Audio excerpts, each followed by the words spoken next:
الصلاة والسلام علیکہ یا سید الانبیاء و خاتم النبیین وعلی سائر الانبیاء و آلہ و صحابہ و اولیاء و صالحین۔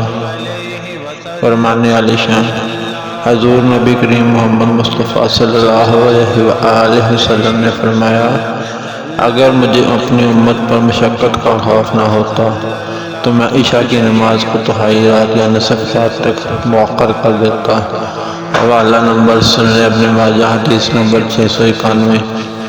اس حدیث مبارکہ میں حضور نبی کریم محمد مصطفیٰ صلی اللہ علیہ وآلہ وسلم نے اپنی امت کے ساتھ رحمت، شفقت اور آسانی کا اعلیٰ نمونہ پیش فرمایا ہے۔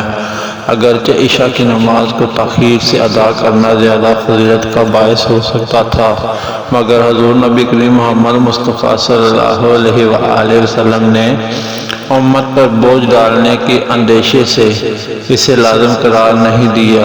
یہ حدیث ہمیں سکھاتی ہے اسلام کا مزاج سختی سے نہیں بلکہ سہولت ہے۔ اللہ سبحانہ وتعالیٰ اور اس کے رسول حضور نبی کریم محمد مصطفیٰ صلی اللہ علیہ وآلہ وسلم بندوں سے اتنا ہی چاہتے ہیں جتنا وہ برداشت کر سکتے ہیں۔ شریعت کے احکامات انسان کی طاقت اور حالات کو مد نظر رکھ کر دیے گئے ہیں۔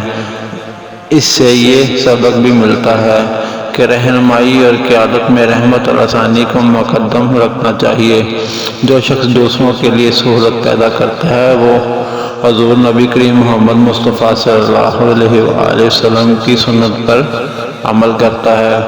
یہ حدیث ہمیں نماز کی قدر، امت کی خیر خواہی اور دین میں اعتدال کی طرف متوجہ کرتی ہے اور یاد دلاتی ہے کہ حضور نبی کریم محمد مصطفیٰ صلی اللہ علیہ وآلہ وسلم کی تعلیمات سراسر رحمت اور حکمت پر مبنی ہے۔